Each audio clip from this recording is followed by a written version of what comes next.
You're listening to WCAT Radio, your home for authentic Catholic programming. So welcome everybody. My name is Dr. Sebastian Mathud, and this is our second presentation featuring Dr. Vic Klimoski in our course on Catholic education, being taught in the fall of 2020 at Holy Apostles College and Seminary. Dr. Vic Klimoski is the former Director of Lifelong Learning at St. John's School of Theology and provides consulting services for the Benedictine Center of St. Paul's Monastery. He holds a doctorate in adult education from the University of Minnesota and works extensively as a group facilitator and project consultant. He is also author of a number of poetry collections, most recently Revisited, Gleanings, Margin Notes, Lamentation for the Word, and Natural Wonder. And as on a personal note, I consider Vic to be one of my longest and dearest friends. It was Vic that got me into the business of consulting many moons ago, and provided mentorship and spiritual fatherhood, if I may, as I began to share with others the gifts that Vic was sharing with me. So with that, Vic, I'd like to introduce you to the class. There are a handful of people physically present, well, virtually present, and the remainder of the class will watch this after the fact via on-demand on WCAT TV or WCAT Radio. So with that, Vic, it's all yours. Thank you, Sebastian. Sebastian needed very little coaching or mentorship. He was like a rocket, was being able to see that this was a talent, and he has taken off and done some wonderful things. And so to be a spiritual father is a great thing, because I take great pride in what he's been able to accomplish. Well, my task today is to offer you a perspective on adult learning. It is my field, it is my passion, it is a vocation, and so I'm very happy for this opportunity to do it. I'm at that point in life where these opportunities to think about what I have learned over the course of my career are really important and help to bring together some things. The sources that I'm going to draw on for you today as I put this together is, of course, my graduate work in adult learning at the University of Minnesota and St. Cloud State University. My career has been wonderful on so many different levels. I've been a teacher. I've been able to be a teacher over the past 35 years to a wide range of adult learners in a wide range of settings, including the back room of a bar in northern Minnesota.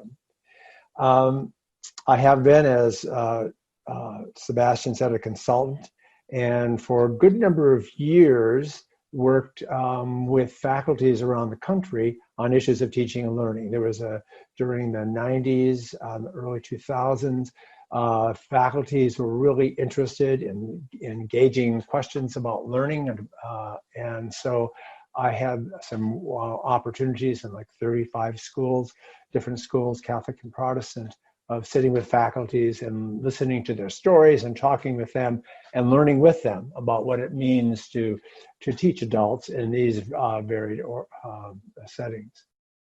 And then my work as both director of lifelong learning at St. John's I actually left that from 17 years as a seminary dean and in St. Paul. And then I went up the road to Collegeville, and it was a great transition for me because I worked with preparing people for ministry.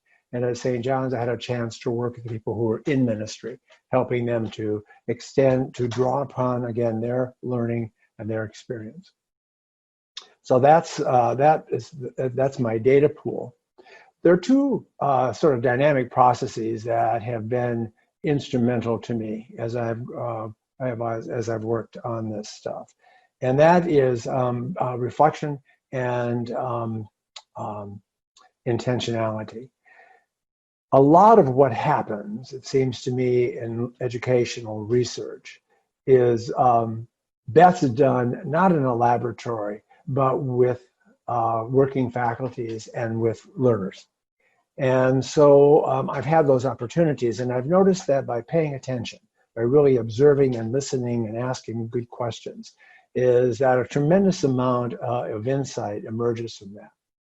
And as a teacher myself and as a leader of adult learning, it's not just reflecting on what happened and what I learned, but as a result of that, being far more intentional about how I design any learning experience, whether it's a one-night presentation or a day-long workshop or a semester-long course. Our agenda today is pretty compact. Sebastian gave me the almost insurmountable task of doing about a 20-minute presentation. And I'm trying to, I've been working very diligently at doing that. Again, at this point in life, I could probably go on for 2 hours and would bore everyone except myself. So that's a good discipline of what can I say in 20 minutes that can really offer you some ideas to think about, some questions to think about, that can be helpful to you as you continue to fulfill your vocation as teachers. And then after that, it is a conversation. It's a conversation based upon your questions of anything that I've said or offered as I do this sort of overview and this perspective. And then I'm always interested in hearing your observations, your reflections on your teaching, the things that impress you about this opportunity to sit with others and to look at a topic in depth and to explore it and to watch what happens when people bring their interest and curiosity and their knowledge to bear upon that. I've developed a short slide presentation mostly to give you an alternative to looking just at me. And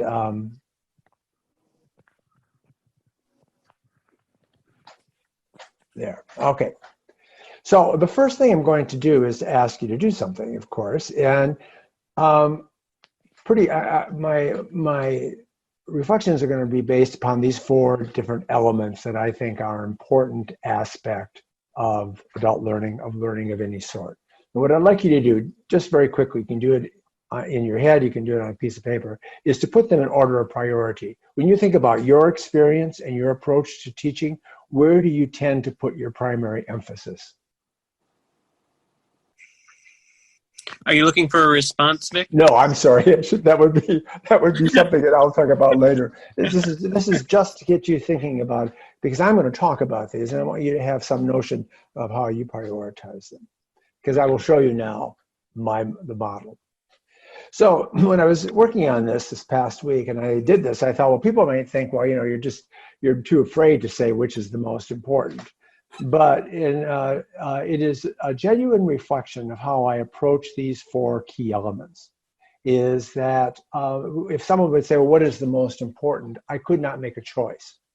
Not because I am not able to, but it's because I have found that each of these are important. They're indispensable to what is always in service of learning. So, there were debates that raged in my field about, are you teacher-centered or learner-centered? Are you content-centered? No, I'm all about learning. And to do that, I need to be mindful of these 4 elements so that I can do my best as a sort of a servant of learning, of helping others who gather with me to be able to bring to bear our gifts and our talents and our interests in for the sake of learning. So what I'm going to do is go through these 4 and pose some questions for you for your thinking, and then to help to structure our conversation. But let me begin with a definition that I created for this presentation, but captures some of my convictions and what I think my own research has shown about adult learning. Learning is, first of all, an interactive process, as that students and teachers are there as partners, in pursuit of learning. And that, but it's interactive in this sense, is that the best research that I have seen over the years about how people, what people remember, how they really do what some theorists have called deep learning. It's something that goes into their neural network and they draw upon, is because they have engaged content in some way. There's not a prescriptive way of doing that. Doesn't mean that people can't listen to a good lecture and not be engaged. But there's a purposefulness about the interaction, about the engagement. Because as people work with an idea, as they work with concepts, those concepts become part of them. They become part of their knowledge network. The other element I would hold up is this notion of the expertise of teachers. In the early literature in adult education, we talked about the teacher as a facilitator, and there was a notion that somehow if you taught, even if you use the language of teaching, of being a teacher, is that somehow you were changing the dynamic in the classroom and you had all the authority and the learners had none. Again, that's one of those futile discussions that I can't enter into. As a teacher, I have a responsibility to be an expert. I have expertise that I bring to the group. And it's expertise about knowledge, about an area, the area in which I'm talking about, that I know stuff, as it were. But it's also an expertise of how the process works. The way I structure an event, the way I guide it, the way I guide students, the interaction I have with students, the pacing, all the things that I'm going to talk about as this unfolds. That's part of my expertise. I am equipped to do it. I'm not just a dispenser of facts or a dispenser of expert knowledge. I know how this whole process works, and I bring that to bear for the sake of learning. This notion of building on learner knowledge and experience goes back to this reality is that no one is a blank slate, is that even somebody taking their first theology course, and when I was dean, I used to love interviewing first-year students because they really were, according to their own estimates, world-class theologians. But I think it does reflect the fact that they all have deeply held opinions. We create working theories, even when we don't talk about them as theories. We have ways in which we interpret and make sense of reality, and so those become our working theories. And then we have a network of ideas that impact how we receive and process information. All of that is part of the learning process. We need to build on that, not try to pretend it doesn't exist and that we're starting from scratch with people, but we're building on a foundation of knowledge that needs to be informed, enlightened, corrected, but that we are building. We are not simply introducing something for the first time. And we do that, I think, in two really important ways. One is challenging people's assumptions. This is part of the interaction engagement part of it, challenging the assumptions that people have. How do you know that is true is a wonderful question. When someone says, well, this is how it is, then how do we help them to begin to see the underlying assumptions of a conclusion that they've come to? And also the power of the question.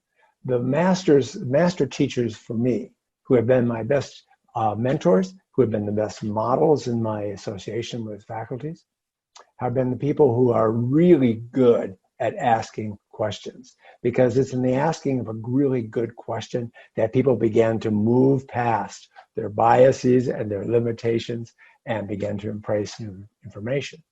And then this last aspect of the definition about equipping people for making applications. One of the things that we've noticed, especially in research on adult learning theory, is that the notion that this characteristic of wanting to see how it works. How can I use this? It's not gross pragmatism, but it is about how does what I am learning impact who I am, how I am, and what I do. All right. So let me go through these the four circles, these four elements quickly, and I've tried to frame the major points in terms of questions. So when it comes to about content, these are things that seem to me to be pretty regular in how I go about this, how I go about my work, and how other very skilled teachers of adults go about the work. One is determining what the learner needs to know, and in a sense, it's a type of scaffolding.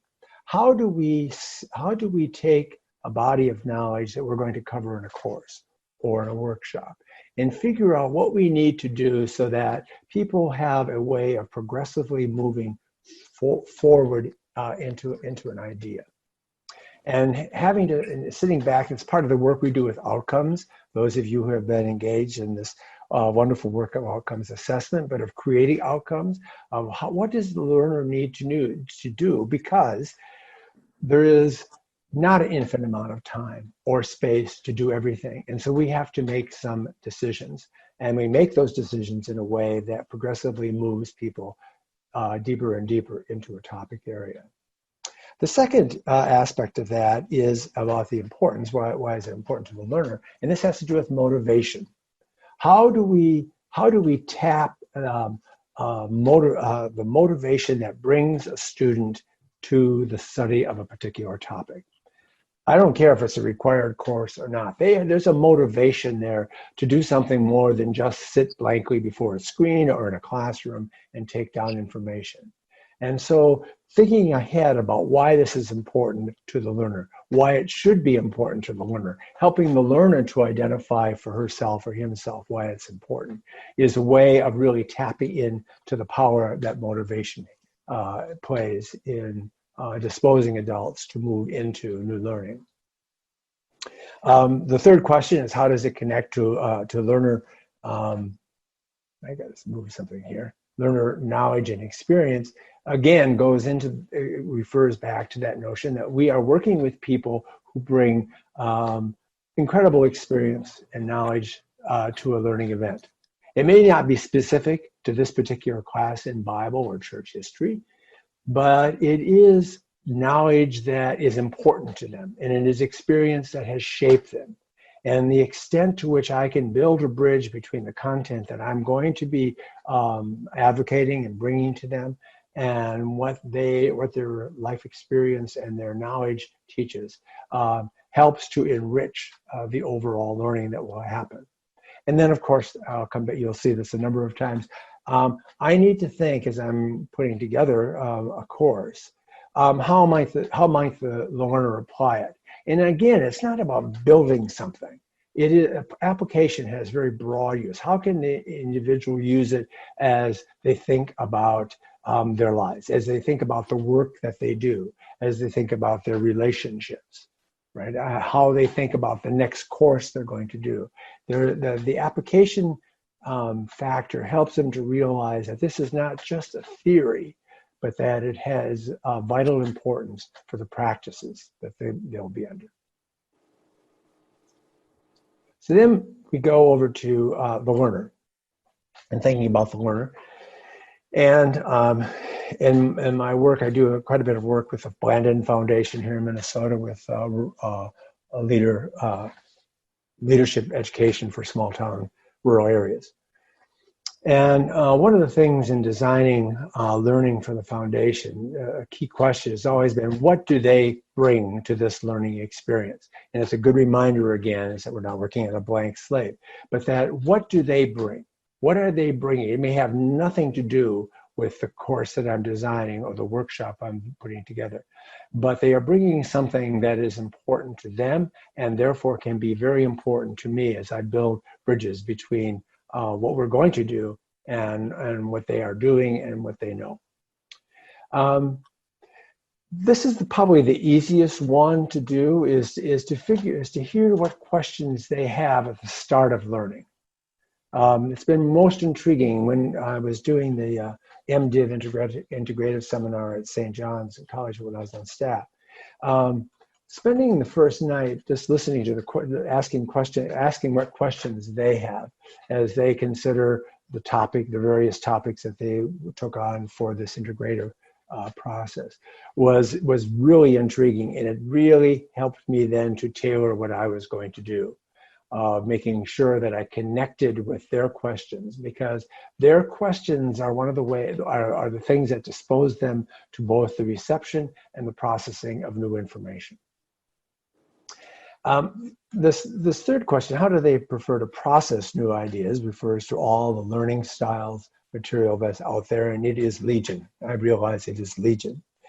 And what I do when I'm working with new teachers or new trainers is say you don't have to be an acrobat to try to do all the different learning styles, but it's to be mindful that people have different ways in which they prefer to receive information. Some love to sit and listen and hear a really good presentation. Others really need to be involved in small group discussions or, God forbid, learning games that I've learned to appreciate, but which I loathe personally. But it is a way. I had a friend who is just a brilliant historian. He was reading this book that was popular at the time, and I said, "What do you think of it?" And he said, "I could not understand what he was writing about until I diagrammed it. And once I could see it, I could understand it." All right. So we have all that variability going on. It is being mindful of that and trying to vary the variety of ways in which we present information and we have people process information. Because I have a preference does not mean that's the only way I can learn. It just means it's a preference. And I can try other things as long as once in a while I can come to hearing a good lecture. And then this last one is, what know-how do learners need in order to complete a task? I'm going to give you just a quick example from one of the consultations I did with the faculty. I worked with this faculty for a year. So I had a chance to go back every other month to work with them. And early on, as I was listening to their stories about what frustrated them and what were the things that they wanted to do with this seminar and teaching, this faculty person who taught moral theology said, he said, I have been doing this for 15 years. And he said, I assign what I think is the easiest assignment of doing a critical essay on a topic that's a moral topic is of interest to them. And I am just underwhelmed by the results. So I said, well, tell me, so what is a critical essay? And, he kind of stopped in his tracks. It's like, you're the facilitator, you should know this. But he started breaking it down. He broke it down and I said, well, what do they do first? And so he did that. He fooled around with that. And then we moved on. I came back maybe 2 months later and, the first thing you do is always a checkup. And I said, what have you noticed that has improved since you've been more intentional about what you're doing and more observant? And this guy, the same person said, I took what we did a couple months ago and I really sat down and I really thought about what instructions I could give someone who's never written a critical essay so that they could do it step by step. He said, I did it. And he said, I've never had better quality work. And he said, not just from the students who, always do good work, but from students who didn't have a clue. They had put stuff together, they were bright enough, but they just didn't know how to do a critical essay. So that's the know-how. We tend to say, we'll say, get into discussion groups and talk about. I very seldom do that anymore. I use discussion groups, but I have very clear instructions about what should happen. Otherwise, people feel that they're sort of just shooting the breeze with no purpose, no end, but to chew up class time when the teacher should be earning his or her point. When it comes to a teacher, what I would point out with this is, I'm writing a book now. Well, we're done with the book and we're polishing. We're in that polishing phase. That's so painful. It's called Powerful Training. But our focal point is that we teach from the inside out, right? We teach by being aware of who we are and what we know about ourselves as a learner, as well as how that impacts who we are as a teacher. And so these questions are just a few that I keep, I think are important. One are my learning preferences. So I've said just a little while ago, I prefer lecture. I prefer to be in a classroom or in a setting where somebody makes a really well-designed, well-thought-out presentation. But I also realize after 35 years is that not everybody finds that same way of learning to be dynamic for them and a way to engage it. So I have to be aware that I need to stretch myself and to design things that as a learner I might not readily say amen to, but that I know can have a benefit for others. The second question is, what are my convictions about teaching? And I noticed that as Brother Owen last time talked about each of encouraging you to have a philosophy of education. It is being clear, being explicit, writing them down. What are your convictions about teaching? And I would say teaching and learning, so that you and I have never worked with a faculty in which, when that question was asked, people couldn't respond to it. They may not have a completely well worked out a PowerPoint presentation on it, but there are certain convictions about teaching that are important, very important to know, to recognize, to challenge, to question, so that I know that what I am doing is connected to something that is fundamental to how I think about my vocation as a teacher. The other related question is, what assumptions do I have about students? Some of that is, who they are in terms of, I suppose, a power dynamic. Some of it's about styles, preferences. But one of the things that we underestimate is that, especially for adult students, is that they need to have a sense of respect, that we have a respect for them as learners on a journey. We don't expect them when they come into a class or a workshop to be a finished product, but we do have respect for what they know and how they know. We have respect for their questions, even when their questions are, they're just forming as they're forming them as they ask them. But we have to think about what we think of the students and who they are and what our relationship with them is in this dynamic environment in which learning is our ultimate goal. The last question is one that was raised very early when instructional technology became a hot topic, especially for the Association of Theological Schools. And I was a very astute professor at Luther Seminary, and I was talking to him about how he was getting his faculty past the wall of resistance on using technology in the classroom. And he said what he noticed is that faculty increasingly asked a question about, where do I stand in the classroom? It had nothing to do with physical space, but it had to do with, what's my authority and what's my role and responsibility when I don't walk into a classroom, go to the front of the room, stand at a podium, and deliver a brilliant lecture. And so, where do I stand in the classroom is connected to my convictions about teaching, correct? I mean, it is, okay, so what is my role here? And how do I honor that role by doing what I am called to do, and at the same time working with students so that their best selves can be present to this experience of learning together. And finally, we get to context. And context issues have been escalated because we are on this machine now, right? I mean, but they've always been important, it seems to me, at least in my work, being very mindful of the instructional environment and the emotional environment. I'll quickly talk about instructional environment because I want to end my part of this, talking about emotional environment. The instructional environment is being conscious of how you use the space, and whether it's a Zoom situation like this or it's a physical classroom. How is it configured? How does the layout convey what in fact we are about and facilitate the sort of learning that we are encouraging occurs there?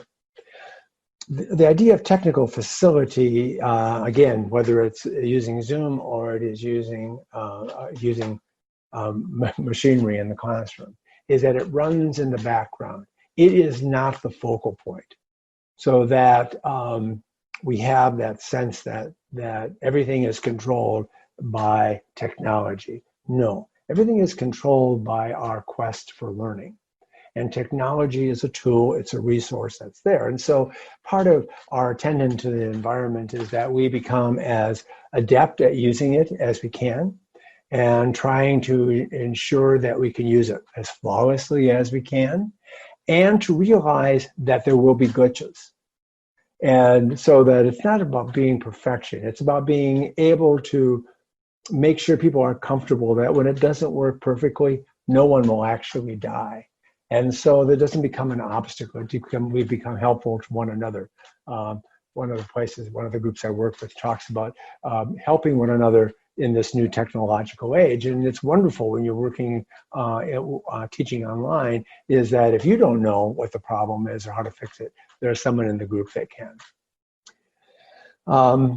Use of another issue in the instructional environment are the opportunities for interaction.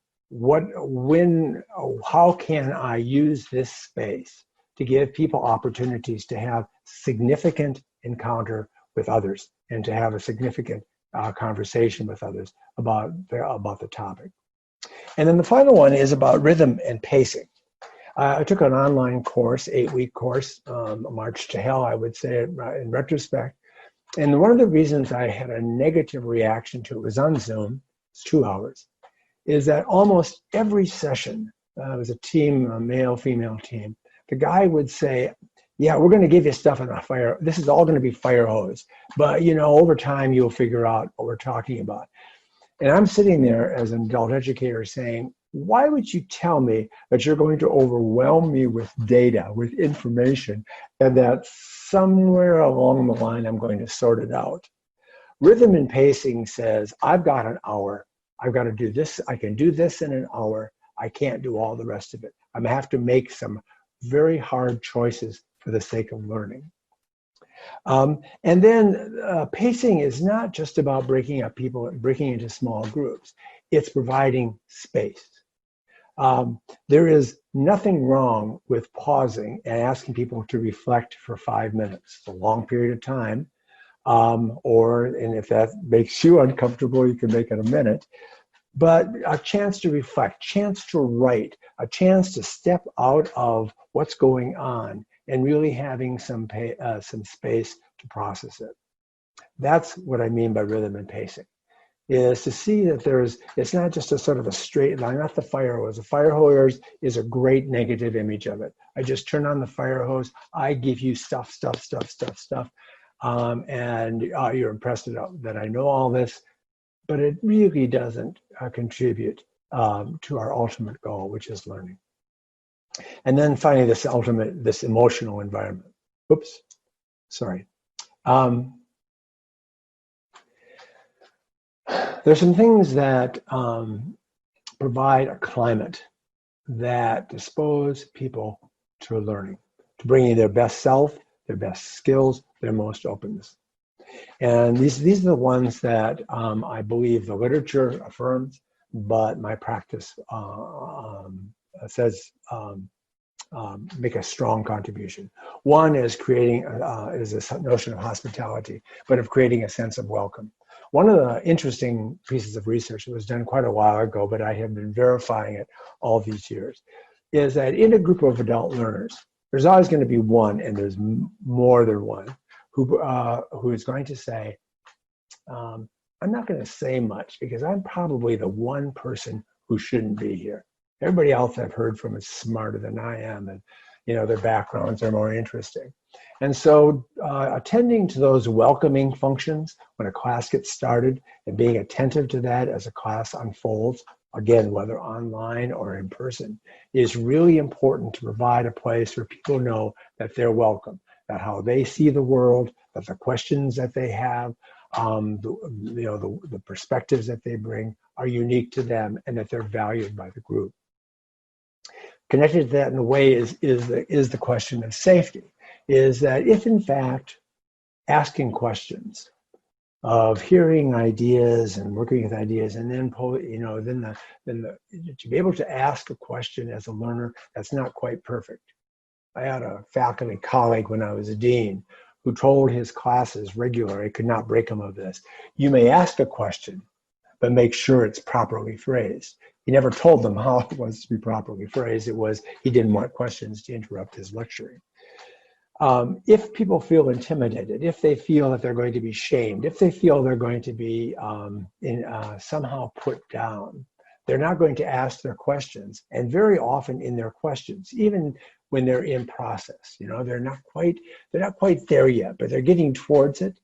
If they can do that, magic happens in the sense that, you hear the question, you help them to make sure that you're hearing it, and it breaks open to a new level of learning. And we don't do that. I don't do that. I don't know about those of you who are listening to this or in this session, how you do that, but I don't do that if I don't feel safe. If I don't feel that somehow I'm going to be respected, that I'm processing something, and I really need this bit of I need a response from you. The third for this emotional environment, the third idea is this clarity of expectations. Okay, and it's about the course, it's about the standards of performance, what's going to be expected to me, and one of the things, it took me a long time to come to this, is that sometimes I would lay out expectations and I would say, well, I'm not going to say that. This would be the planning phase. I'm not going to say that because these are all adults and they know what to expect. No, they don't. No, they don't. And so err on the side of being very, very clear about what the expectations are, because then people have a chance to make sure that they're clear and that they can respond, gives them confidence, gives them that sense of safety. And of course, this other one, norms for participation, it's the same thing. There are people, that, there are people who in a course feel very comfortable asking a question or joining a conversation and being in a discussion, bringing in an idea, bringing in resources. And so having some established norms for conversation before a class begins, before a course begins, it just simply works wonders. And where it works that has the best effect, in my experience, is having some norms about conflict. I almost always say, in our time together, we're not going to always agree. We're going to see the world differently. We're going to have different opinions, different perspectives on this. And so that's perfectly fine. And when we disagree with one another, we ask more questions. We seek to really understand why the person who is saying something with which I disagree is saying it. We practice mutual respect. We practice good listening, whatever it is. But I have found that the disruptiveness that often happens when you don't do that, when you don't talk about what happens when we disagree, because when people disagree in a class about something, we're tapping into their emotions, right? They're tapping into something. They have a passionate belief in this. And someone is saying, I don't share that, or I don't see it the same sort of way. And having some norms for how we're going to process that really makes it a learning conflict of ideas, a learning experience. And then finally is about feedback and evaluation. I don't care how old a student is. They always worry about whether or not they're doing well enough and what they need to do to get an A. And I don't mean to trivialize that, but I think people should know what the measures will be for evaluating their work. I have become a real fan of rubrics. I'm doing some work now for a small university, correcting college English compositions. And I'm an editor, and so I enjoy doing that. But what's been very helpful is that I have clear sets of rubrics for each assignment. And so and the students know these, I know them. And so when I give feedback, I have a structured way of giving feedback, and they understand, though they may not agree with the response of it. But when people don't know, when they're on edge about how am I going to be evaluated? What do I need to do to pass this class or to be successful in this? It puts a barrier to their being fully present because they're worrying about how that is. So that's it. I would come back just to make this point, is that I think these four elements are important. I think there are areas in which, as we reflect upon what we're going to do as we design a course or a workshop, reminds us of some things we need to pay attention to. And it is all in service of this idea of learning, is that's what we're about as teachers. That's what we are about as learners. And when we form this temporary intellectual community, it is our goal and purpose. So I was going to set my phone to time me, and I have a feeling that yes, I did more than 20 minutes. You you did great. It's That a is, curse. I personally am speechless. However, that won't last for long. No. But I know that we have some questions from the group, and I'll give them the first dibs on it. Father Peter just posed a question. Father Peter, do you want to voice that question?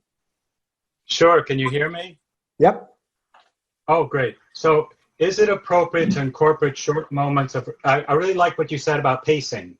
And then I thought, I often have the fire hose approach without knowing it consciously, but now I know it consciously so I can do something about it. It's just because I just want them to get as much information as possible. And then sometimes I speak too quickly because the time is running out. So I'm going to work on that. But now you're able to name it. It was fire hose approach, and it was that image that really struck me. Thank you. Okay. Is it appropriate, without making it into being too pietistic in our approach to teaching, to incorporate short moments of reflective prayer in a classroom setting, both for my sake and the students? I don't have to tell them that it's for my sake, but I want them to know that this is a time for you to process the information in the way that is most suitable for you. And just like a minute, I was thinking maybe every 15 minutes, because I'm now teaching scripture, is every 15 minutes, everyone should have their Bible, reflect what we said, or after I cover a section, just for a minute, and then we can go on. Is that acceptable academically speaking? I think it's very acceptable from a learning point of view. It gives you, because you're accomplishing two things. You're giving people a chance to step back, take a breath, right? You're asking them to, in a sense, do some of the application. What does this mean to me? What's standing out? What questions are arising for me? How does this relate to who I am as a believer, right? So I think it's not just a moment of reflection, but doing that as a reflective prayer. I think that is appropriate to theological education, and I think it provides a very good point for people to do that, pausing, thinking about what this means, so that when they come back to it, because what I would encourage you to do is to as you try this, after a while, is to pay attention to what happens after these moments of reflection, of whether or not people seem to be more engaged, what happens to their questions, and so forth. No, I think it's a great practice. Thank you. Mm-hmm. I'm reminded, do you remember Jim Rafferty? Used to be in theological education in the early days. He served as an educational technologist in the 5 schools in Minneapolis-St. Paul area when the first Lilly Grant came out, and those schools pooled their resources. He used to call drinking from a fire hose an instance of anapulstrophobia, which is a fear of not covering all the material. Oh, yeah. So he suggested that material that couldn't be covered in the class be offloaded in some creative way.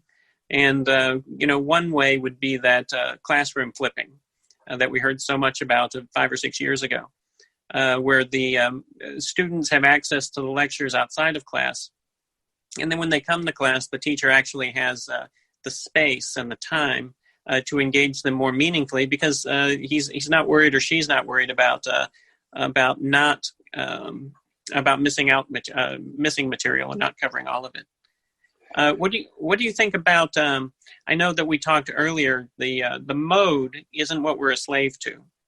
But to use appropriate methods in any given learning experience. The cover of the material concern has been with us, I suppose, forever. I know a faculty member who one time told me, "Well, I know the students aren't reading the assignments, and so I tell them what they were supposed to have read." And I think that would create a sense of panic in me, as if I thought that I had to cover the book or the articles or whatever the reading list was, that I had to do that then I had really no time to process it with him. So I think that this notion of having students take their responsibility, because part of it is that when I talked about the role and responsibility of the faculty member, too often we take the responsibility off the students.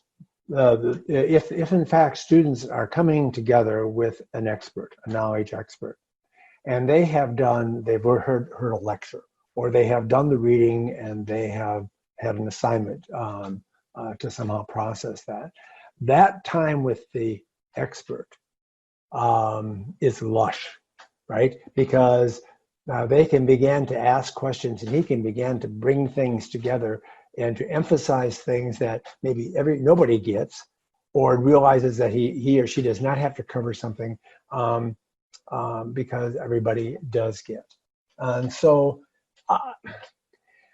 there's not one methodology or one technique or one practice that is magic. I think there are some really good questions, but any approach that we use, always in service of learning. Are we helping students engage the material in a way that it goes from just, isn't this wonderful, to this is indispensable to how I see the world, how I frame the world, how I interpret it? Now, as theological educators, it's not just to us and what we do with our priestly formation candidates, for instance, or with religious sisters, or with our Master of Arts in Theology students. It's not just academic coursework necessarily. There's also a bit of formation involved, especially if we look at the ATS standards, which require some formation. Is there a particular goal that we as theological educators have because of that formational dimension that, say, university professors may not have? Is there something else we should be looking for? Well, what I took away from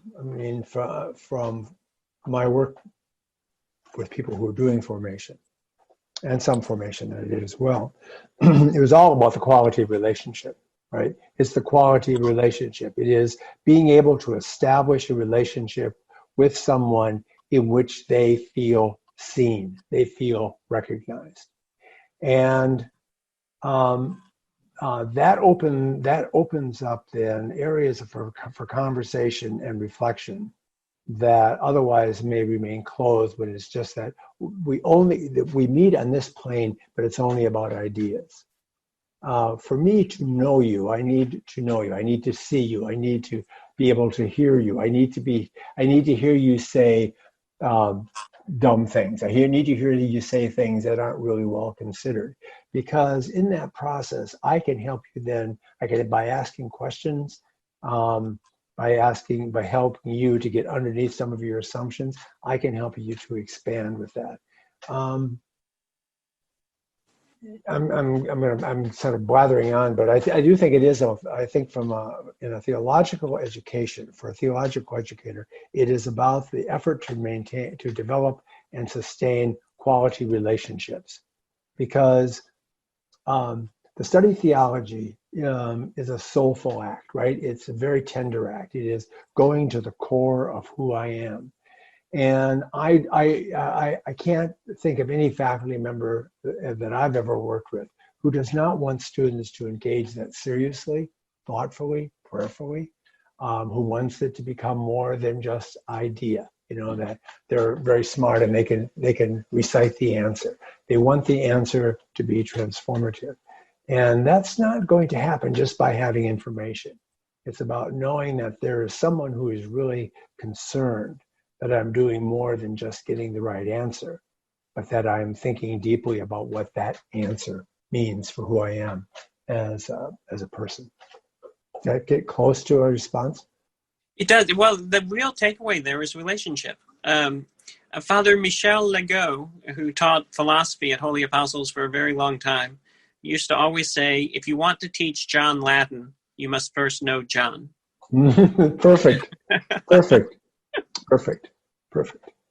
I had a colleague at St. Paul Seminary who especially in the era where we were getting a lot of students who were getting more and more reactionary. And she said what she would do when a student would be in her face, telling her she wasn't Orthodox, wasn't a real nun, all that sort of stuff, is that she would say this mantra, what will this person help me to see that I can't see?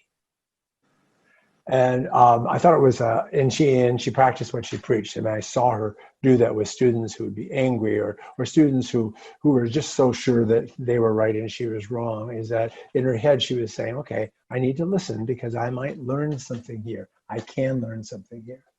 And her other lesson to me was that you can't teach them unless you love them. And it doesn't mean they're your best friend or you go out for a beer with them. You just have to be able to develop that sense of affection for someone who's on the journey. They're dependent upon you in a way to make progress on that journey and to hold them in respect and affection. And their dependence on you may be the reason why they push against you if there is tension in that relationship. Yeah. They've got their own pride, and they want to be able to demonstrate a certain level of autonomy that learning may not allow them to demonstrate, I guess. I don't know how I'd make sense of that, but that's one of those off the wall statements, perhaps, that you would be able to tease out of me through appropriate questioning. Well, I'm given to having strong opinions about something, and I remember talking with a young faculty member, and I was going on about something that was happening in the church. And he listened to me very kindly, and he said, I don't think you're seeing all the sides of this.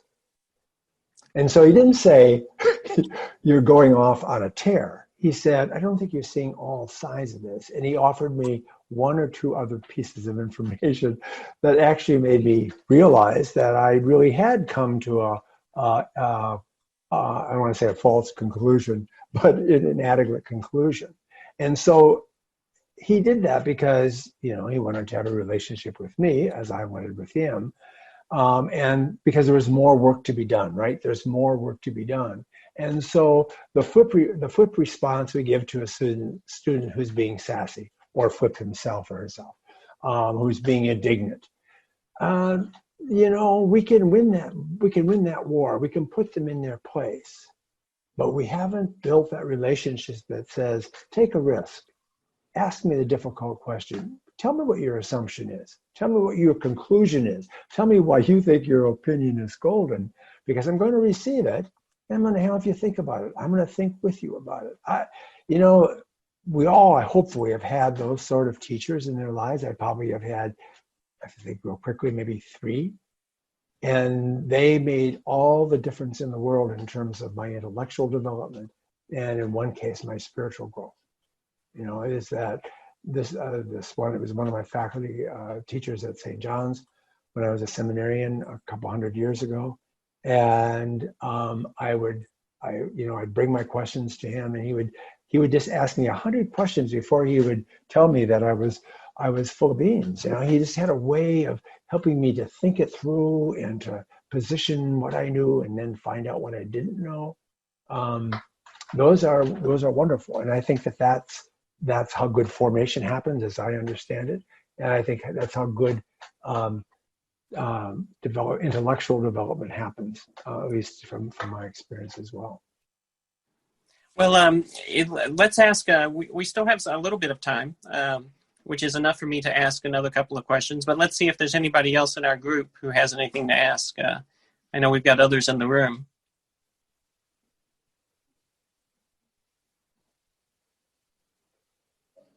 This is what I call the graduate pause. That's it. Thoughtful moment of reflection. That's right. Okay, so I've got one. And if somebody else has something, feel free to jump in. So Malcolm Knowles came up with an idea of adult learners that he actually got from Alexander Kapp, who proposed the term andragogy back in 1833. And he said that he was drawing a distinction, which is what philosophers do, between the way in which children learn and are taught and the way in which adults learn and are taught. And he came up with ultimately five assumptions of adult learners. He said they've got a particular self-concept, they've got a particular adult learner experience, so an experience of adult learners, they got a particular readiness to learn, a particular orientation to learning, and a particular motivation for learning. And he said, really, these four of these are common to both the adult and the child. The adult happens to have a longer run of experience than the child has. All of us at Holy Apostles are engaged in the art of the possible, the art of teaching adult learners who themselves may be teaching children in high school or in elementary school. They may be future catechists who will teach small children about their faith. Is there anything that we teachers, of teachers, I guess that would make us master teachers, is there anything that we need to know about any of these five assumptions that would be helpful to us in the courses that we're teaching today?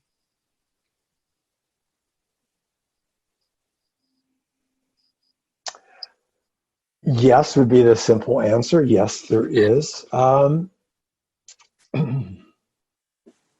want to go back to your preliminary point, and I will respond to that. I do think that a lot of time and energy was wasted trying to fight the battle of pedagogy versus andragogy, because I do think that there is crossover.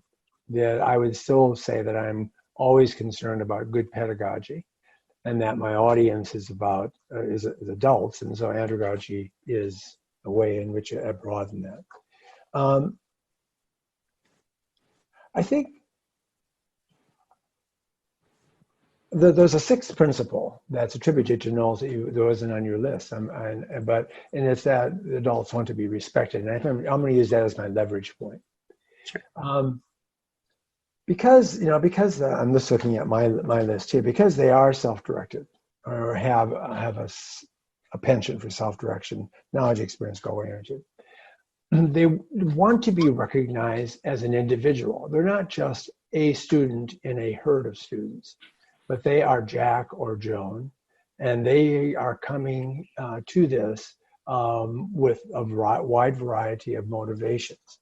And I think that we've always known from pedagogical research that individual attention, that responding to the individual, of taking individual variables into control, has a positive correlation with what they learn and what they retain. And so as you work with primarily adult students, treating them that way, and making sure that they understand is that you recognize them as an individual, hopefully will help them as they work with youngsters who need that same sort of experience. I've got 4 grandsons, and they are wonderful and beautiful and complex human beings. And the thought that one of them would get lost in a classroom of 30 is distressing to me, especially for one who needs a lot more attention. And so being aware that even under that terrible environment where you have 30 second graders, I mean that somehow we have to always be mindful that if we are true to our vocation as teachers, this is not a herd of second graders. This is a group of people, and these people have names, and they have histories, and they have families, and they are there because together we are going to make some things happen.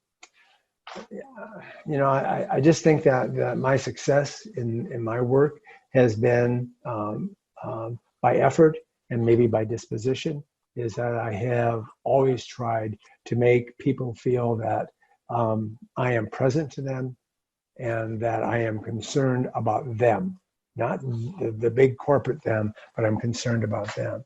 And it has invariably over time has had a positive impact. As soon as it's part of the herd, I think, then it becomes routinized and people drift. So it's not like a classroom of 30 is a bunch of containers waiting to have content dumped into them. Right. They're unique and unrepeatable human persons who have their own goals and motivations, and even if they're young, they've got their own experiences, however those experiences may be. Yeah. So it really comes down to relationship. Well, I'm reminded about Father Peter's idea about having these moments of just of reflective prayer. And that is that in that process, the individual in himself or herself is beginning to understand that this is not something, a plate being just a table being spread, but that they're being invited into something. And that's why we pay attention to things like rhythm and pacing. And that's why we pay attention to creating an environment, an emotional environment that's welcoming and supportive and clear, is that this is an invitation into something. You're not just getting your ticket punched. Well, the faculty who receive this will have something that they can take away in that sense of relationship, in that sense of engagement, with which we're dealing, in what it is that you're presenting. In my time as a teacher of adult learners, and this is, I started in 1994 in North Africa, so I've been teaching in higher education for 26 years. There's never been an encounter or a semester where I haven't learned how to deepen in some way a sense of a relationship or a sense of engagement with a particular group or a particular student within the group or whatever. I think that is a lifelong learning kind of thing. Perhaps if it weren't, 15 or 20 years ago, I would have said, okay, I know everything, or I've mastered the art. Yeah. And so if I understand what you're saying, we as educators can continue to grow and improve in our relationships, in the way in which we approach our relationships, in the insights that we have in terms of getting our mind around the whole picture of something. Absolutely. The best teachers I know are the ones who always say to me, or by their behaviors, I think I can do this better. I think I can do this better. They're always learning. They're always paying attention. So I come back to my opening when I said that, my two research points are reflection and intentionality. Of paying attention to what's going on, of reflecting on what's going on, and then letting that inform my practice, realizing that I'm not looking for something that I cast in concrete, but that I will practice this until I learn something new that says I will change. I will change. There's a flexibility into that. We never have to prove that we're smart as teachers. We're certified. We've got PhDs and credentials that say we're smart. And so the notion that we try some things and they don't work, that we try some things and we build upon them, that we experiment and see whether or not there are ways in which we can be more effective, does not say that we don't know what we're doing. It says that we are always trying to do what we do better, right? We always try to do it. And I think that modeling that a faculty member does and how they do that, how they show their work in the sense that I'm going to try this, or we're doing this, or this is why we're doing this. I think that's great modeling for people, that there's somehow not a path of perfection that only a few chosen few can follow. We are all on the journey. We're all on the journey towards learning. And it sounds very invitational that you're inviting the other person into the process of learning, rather than trying to hand them a product. Right. That's already been put together and into a consumable unit for them, perhaps. It's good. It's a very good way of putting it. That's right. Well, Vic, this has been incredible. And I want to thank you so very much for being here with us today. We've reached the end of our time. Okay. I didn't open us in prayer because I was too concerned about the transparency of my technologies. They were going kind of wonky at the beginning of this conversation. But could I call upon somebody to close us with a prayer? I can close with prayer if you'd like. Thank you. Thank you, Father Peter. In the name of the Father, and the Son, and the Holy Spirit, amen. Lord, help us to become better educators, and help us also to approach education not just spreading something on a table, but inviting them to engage, to have an encounter, and ultimately an encounter with truth, with you, Lord Jesus. We ask this through the communion of all the saints. Amen.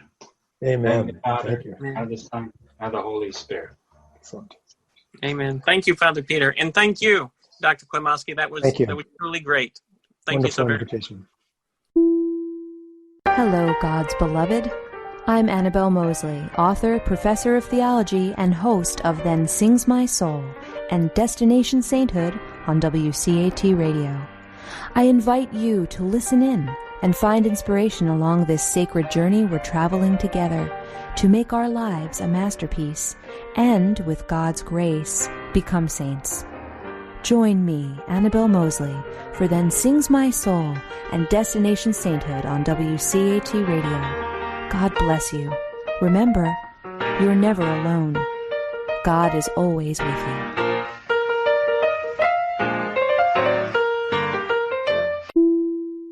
To a production of WCAT Radio. Please join us in our mission of evangelization. And don't forget, love lifts up when knowledge takes flight.